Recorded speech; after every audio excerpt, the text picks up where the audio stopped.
مت جرأت و ہمت کا ہے اظہار، سیدھی بات روایات صحافت کا علم بردار، سیدھی بات۔ ناظرین گرامی السلام علیکم ورحمۃ اللہ وبرکاتہ۔ سیدھی بات کے تازہ ترین پرائم ٹائم میں آپ لوگوں کا استقبال ہے۔ ناظرین گرامی، میں انصار عزیز ندوی اس وقت مقبوضہ بیت المقدس کے سلسلے میں ایک واحد موضوع پر گفتگو کرنے جا رہا ہوں، اور اس وقت ہمارا کام کہاں چل رہا ہے یہ تو آپ بہتر انداز میں جانتے ہیں۔ لگاتار مختلف بستیوں میں ہماری ٹیمیں پہنچ رہی ہیں اور آپ کی امانتیں مستحقین تک پہنچنے کی پوری کوششیں ہو رہی ہیں رمضان کے اس مہینے میں، اور لگاتار کام جاری بھی ہے۔ آپ میں سے بہت سارے لوگوں نے حصہ لیا، جس کی وجہ سے ہم یہاں تک پہنچنے میں کامیاب ہوئے۔ کچھ اور بستیوں میں پہنچیں گے اور اس کے بعد جو اس کام کو روک دیا جائے گا۔ آپ کے لیے دعائیں بھی ہوئی ہیں، آپ لوگ اس سلسلے میں آمین کہیں، پھر میں خبروں کی جانب بڑھتا ہوں۔ ربنا آتنا فی الدنیا حسنہ وفی الآخرۃ حسنہ وقنا عذاب النار۔ اے اللہ، ہم سب کے گناہوں کو معاف فرما۔ اے اللہ، قرآنی اور ایمانی سوجھ بوجھ عطا فرما۔ اے اللہ، حرمین کی بیت المقدس کی حفاظتیں فرما۔ امت مسلمہ کی پوری انسانی برادری کی حفاظتیں فرما۔ اے اللہ، اس پورے ملک کی حفاظت فرما، گھر گھر کی حفاظت فرما۔ امت کے جان اموال عزت عصمت کی حفاظتیں فرما دے۔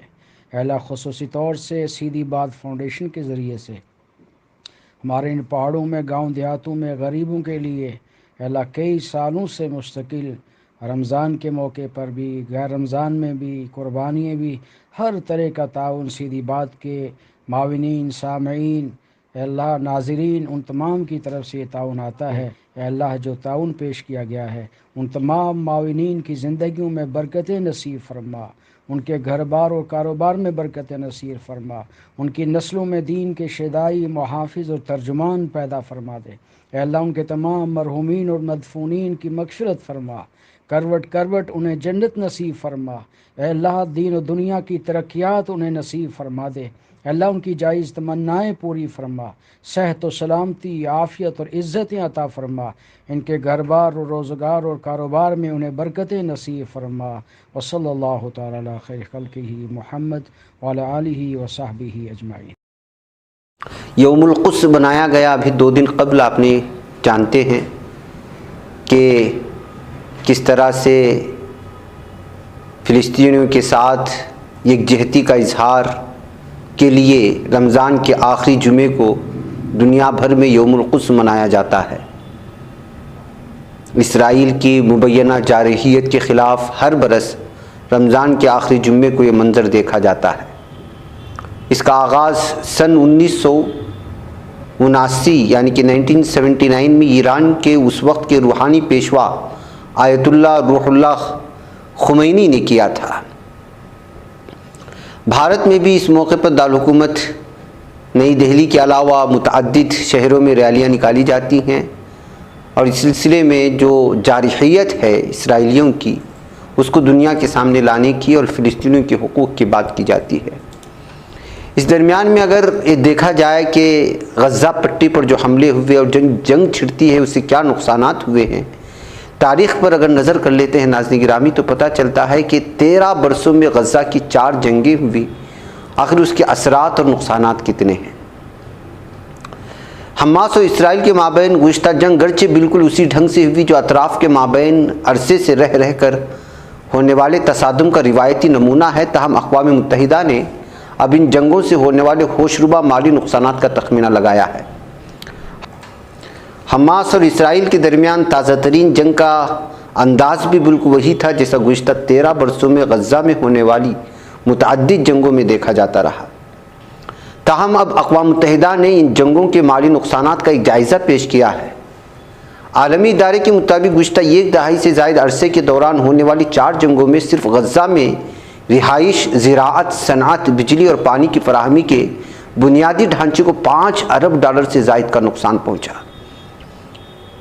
2008، 2009، 2012 اور اب 2021 میں غزہ پٹی کے علاقے میں ہونے والی جنگوں کے بعد ایک ہی طرح کے مناظر دیکھنے میں آئے۔ مرنے والوں کا سوگ مناتے فلسطینی باشندے، آئندہ جنگ کے خوف سے لرزتے بچے اور کھنڈرات پر گھروں کی تعمیر نو کی کوشش کرتے فلسطینی، تاہم بغور دیکھنے سے ایک بھیانک حقیقت سامنے آ جاتی ہے، وہ یہ کہ تعمیر نو کا کوئی بھی منصوبہ ایک بڑے چیلنج سے کم نہیں تھا۔ جنگ زدہ علاقوں کی سیٹلائٹ تصاویر اور اموات کی تعداد دل دہلا دینے والے حقائق بیان کرتی ہے، آپ جا کر کے دیکھ سکتے ہیں، یہ سب کچھ موجود ہے۔ اقتصادی ڈیٹا ظاہر کرتا ہے کہ غزہ کی ایک پوری نئی نسل روزگار کی اشد ضرورت کا سامنا کر رہی ہے، مگر اسے کام کاج کے بہت ہی کم امکانات دکھائی دے رہے ہیں۔ یہ فلسطینی باشندے انتہائی غیر مطمئن اور ناگفتگی صورتحال میں زندگی بسر کر رہے ہیں۔ ان میں سے 40% اپنے مستقبل کے بارے میں قطعی بے یقینی کا شکار ہیں، اور اگر انہیں موقع ملے تو وہ غزہ پٹی کا علاقہ چھوڑ کر کہیں اور جانے کے لیے بھی تیار ہیں۔ ماہرین کا کہنا ہے کہ غزہ مسلسل بحران کا شکار ہے اور جنگ ہر بار حالات کی سنگینی میں اضافے کا سبب بنتی ہے۔ یہ نتیجہ فلسطینیوں کی جدوجہد اور مشکلات دونوں کو بڑھا دیتا ہے۔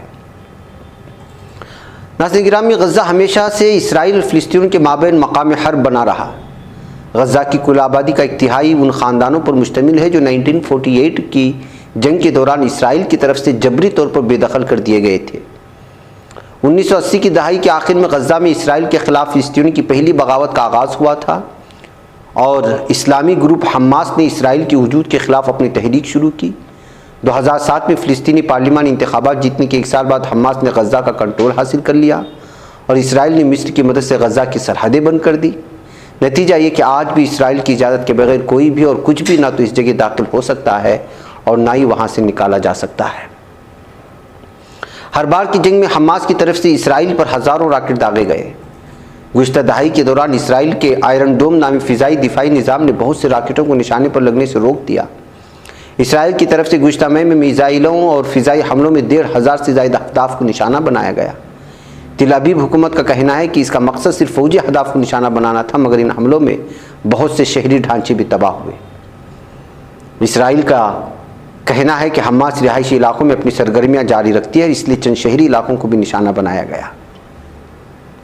یہ ہمیشہ سے اسرائیل بہانہ بناتا ہے اور معصوموں کو نشانہ بناتا ہے، مسلمانوں کو نشانہ بناتا ہے۔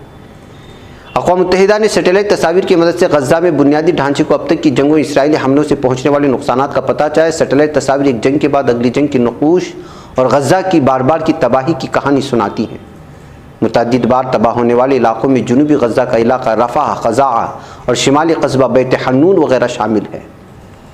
ناظرین، فلسطینی حکام کے مطابق غزہ کی 2 ملین کی آبادی کا 70% حصہ 30 سال سے کم عمر کے افراد پر مشتمل ہے۔ ان نوجوان بالغوں نے اپنا بچپن اور بلوغت کے سال باقاعدہ جنگ کے دوران وار زون میں گزارے۔ غزہ میں نوجوانوں کی اوسط عمر 19 اور اسرائیل میں 30 برس ہے۔ ان کو درپیش چیلنجز میں بے روزگاری اور طویل مدتی حالت جنگ میں زندگی بسر کرنے کے اثرات سے نمٹنا بھی شامل ہے۔ جب سے حماس نے غزہ پر قبضہ کیا ہے، اس علاقے میں بے روزگاری میں مزید اضافہ ہوا۔ اس بات کا دعویٰ کیا جاتا ہے اور اس کی سطح مغربی اردن کے فلسطینی علاقے میں بے روزگاری سے 2 گنا زیادہ ہے، کیونکہ ویسٹ بینک میں شہریوں کو آزادانہ نقل و حرکت کے مواقع میسر ہیں، کام کی اجازت اور مواقع بھی زیادہ ہے۔ ماہرین کے مطابق غزہ کے علاقے میں بچوں میں پوسٹ ٹرامیک اسٹریس ڈس آرڈر بہت عام ہے۔ 2012 کی جنگ میں قریب 1000 بچوں کی مدد سے ایک ریسرچ مکمل کی گئی، جن میں سے تقریباً ہر ایک نے کہا کہ اس نے ٹینکوں، توپوں اور فوجی طیاروں سے شیلنگ کی آوازیں سنی ہیں۔ ان میں سے نصف بچوں نے کہا کہ انہوں نے کسی نہ کسی کو زخمی ہوتے یا مارے جاتے ہوئے دیکھا ہے۔ تو ناظرین گرامی، جن بچوں کا بچپن ہی اس طرح وار زون میں گزر جائے اور خون خرابہ ہی دیکھتے ہوئے، تو وہ ڈپریشن کا شکار نہیں ہوں گے، اسٹریس ڈس آرڈر کا شکار نہیں ہوں گے، تو اور کیا ہو سکتے ہیں۔ بہرکیف ناظرین گرامی، یہ ساری تفصیلات مرکزی اطلاعات فلسطین کی جانب سے پیش کی گئی تھی، جس کو آپ لوگوں کے سامنے رکھنا میں نے ضروری سمجھا۔ مجھے یہاں پر اجازت دیں۔ السلام علیکم ورحمۃ اللہ وبرکاتہ۔ نہیں بچ پاتا ہے کوئی صحافی کی نگاہوں سے، ملاتا ہے یہ لوگوں کو محبت کی پناہوں سے۔